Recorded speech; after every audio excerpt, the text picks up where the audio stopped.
Hello అండి. ఇవాళ మనము అవసరంలో ఉన్న వాళ్ళకి ఇవ్వడంలో ఉన్న గొప్పతనాన్ని తెలిపే ఒక కథ చెప్పుకుందాము. ఇది మహాభారతంలోని కథ. ఇది కురుక్షేత్ర యుద్ధం తర్వాత కౌరవులు అందరు చనిపోతారు. ధర్మరాజు రాజ్యం చేస్తూ ఉంటాడు కదా, ఆ సమయంలోని కథ ఇది. అయితే ఏమవుతుందంటే, ధర్మరాజు రాజ్యాన్ని పరిపాలిస్తున్నప్పుడు ఒకసారి అతను రాజసూయ యాగం చేయాలని అనుకుంటాడు. అలా రాజసూయ యాగం చేసిన తర్వాత అతను అందరికీ దానం ఇస్తుంటాడు అన్నమాట. మొత్తం తన దగ్గర ఉన్న అన్ని బ్రాహ్మణులకి, లేని వాళ్ళకి, అవసరం ఉన్న వాళ్ళు, వచ్చిన వాళ్ళకి అందరికీ దానం ఇస్తూ ఉంటాడు. అయితే ఒక వ్యక్తి ఎంత గొప్ప వ్యక్తి అయినా ఏదో ఒక క్షణంలో నేను చేస్తున్నాను, నేను కాబట్టి ఇంత గొప్పగా చేస్తున్నాను, మరెవరు ఇంత గొప్పగా చెయ్యరు అని అనుకుంటారు కదా. ఎప్పుడో ఒకసారి అలా ధర్మరాజు కూడా అనుకుంటాడు అనమాట. ఈ యాగంలో ఎంతోమందికి నేను దానం చేస్తున్నా కదా, ఇంత గొప్ప దానాన్ని ప్రపంచంలో ఇంతవరకు ఎవరు చేసి ఉండకపోవచ్చు అని అనుకుంటాడు అనమాట. అది చాలా గ్రాండ్గా చేస్తాడు, చాలా గ్రాండ్గా కూడా జరుగుతూ ఉంటుంది. అది గ్రాండ్గా జరగడం వల్ల ఆయనకి అది చూడడం వల్ల ఏమనిపిస్తుంది, అంత గ్రాండ్గా చేస్తాడు, చాలా గొప్పగా చేస్తాడు. అది అందులో చాలామందికి ఏం కావాలో సరిస్తాడు అనమాట. అడిగిన వాళ్ళకి అడిగినంత, కావాల్సిన వాళ్ళకి ఏది అడిగితే అది లేదు కాదు అనకుండా అడిగిన వాళ్ళకి అడిగినంత ఇస్తూ ఉంటాడు. అప్పుడు ఇస్తూ ఉన్నప్పుడు అతనికి మనసులో కొంచెం అహం అనేది వస్తుంది. నేను గొప్ప కదా అని కొంచెం పొగరు అనుకుంటాడు అనమాట. ఇంత గొప్ప దాన్ని మీ ప్రపంచంలో ఇంతవరకు ఎవరు చేసి ఉండరు, ఇంత గొప్పగా నేనే చేస్తున్నా, నేమో ఫస్ట్ టైము అని అనుకుంటాడు. అనుకున్న వెంటనే అక్కడికి ఒక ముంగిస వస్తుంది. అది ఒకవైపు మొత్తం గోల్డెన్ కలర్లో ఉంటుంది, ఒకవైపు నార్మల్ కలర్లో ఉంటుంది. అయితే అది నార్మల్ కలర్ ఉన్న వైపు ముంగిస ఒకవైపు మొత్తం గోల్డెన్ కలర్లో ఉంటుంది, ఒకవైపు మొత్తం నార్మల్ కలర్లో ఉంటుంది. అయితే అది కింద పడి పొల్లాడుతూ ఉంటే అప్పుడు ధర్మరాజు అడుగుతాడు, ఏమైంది, నువ్వు ఎందుకు ఇలా పొల్లాడుతున్నావు, ఇట్లా కింద పడి దొరుకుతున్నావు, ఈ భూమిలో ఈ మట్టిలో పడి ఎందుకు దొరుకుతున్నావు, ఏంటి కదా, ఎందుకు ఇలా అని అడుగుతాడు. అప్పుడు ముంగీస ధర్మరాజుకు ఈ కథ చెప్తుంది. ఒక ఊరిలో ఒక తండ్రి, తల్లి, కొడుకు, కోడలు ఉంటారు ఒక ఇంట్లో. అయితే ఆ రోజు వాళ్ళకి సరిపడా ఆహారం మాత్రమే ఉంటుంది. అప్పుడు వాళ్ళ ఇంటికి ఒక బ్రాహ్మణుడు వస్తాడు. అడిగి భోజనం అడుగుతాడు. వచ్చిన వాళ్ళకి లేదనకుండా పెట్టాలని చెప్పి వాళ్ళు లోపలికి పిలుస్తారు. వచ్చిన వాళ్ళని ఉత్తిగా పంపించడం ఇష్టం లేదు, వాళ్ళు లోపలికి పిలుస్తారు. ఫస్ట్ ఆ ఇంటి యజమాని మామయ్య, ఆయన భాగం వాళ్ళ మామగారు, తండ్రి, ఆయన భాగానికి ఏదొస్తుందో అది ఆ వచ్చిన వ్యక్తికి పెడతారు. పెట్టిన తర్వాత అది కూడా ఆయనకు సరిపోదు. అది తిన్న తర్వాత కూడా ఆయన ఇంకా కావాలని అడుగుతాడు. అప్పుడు అత్తగారు పెడతారు, అదే అబ్బాయి వాళ్ళ నాన్న, తల్లి అబ్బాయి వాళ్ళ మదర్ పెడుతుంది. తన భాగానికి వచ్చే ఆహారాన్ని మొత్తం అతనికి పెడుతుంది. అతను అది తిన్న తర్వాత కూడా అతనికి సరిపోదు, ఇంకా కావాలని అడుగుతాడు. అప్పుడు వాళ్ళ అబ్బాయి కూడా పెడతాడు అనమాట.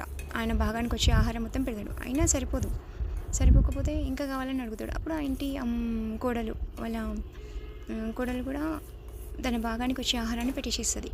అలా అందరి ఆహారాన్ని తిన్న తర్వాత కూడా అమ్మాయి సరిపోయిందని చెప్పి ఇప్పుడు వెళ్ళిపోతాడు. వాళ్ళు అప్పటికి చాలా రోజుల నుండి ఆహారం తిని ఉండరు.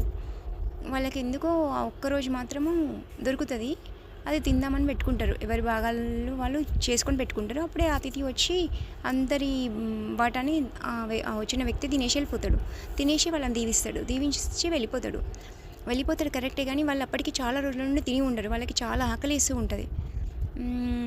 అయితే ఆకలితో వాళ్ళు అలాగే చనిపోతారు.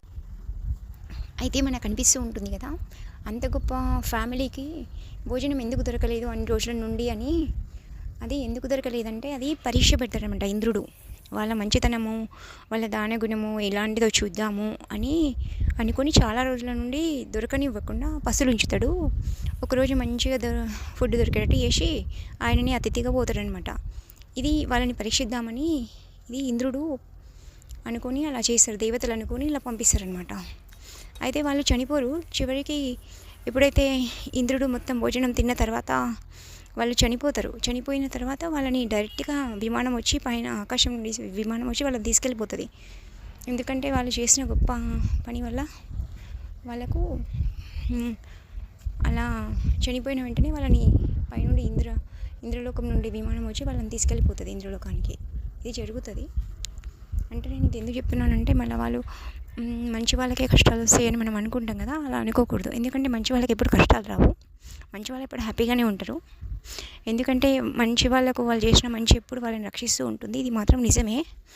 ఇంకా కష్టాలు వస్తాయి అంటే అది దీనివల్ల కాదు, మరి ఇప్పుడు చేసిన మంచి వల్ల కాదు.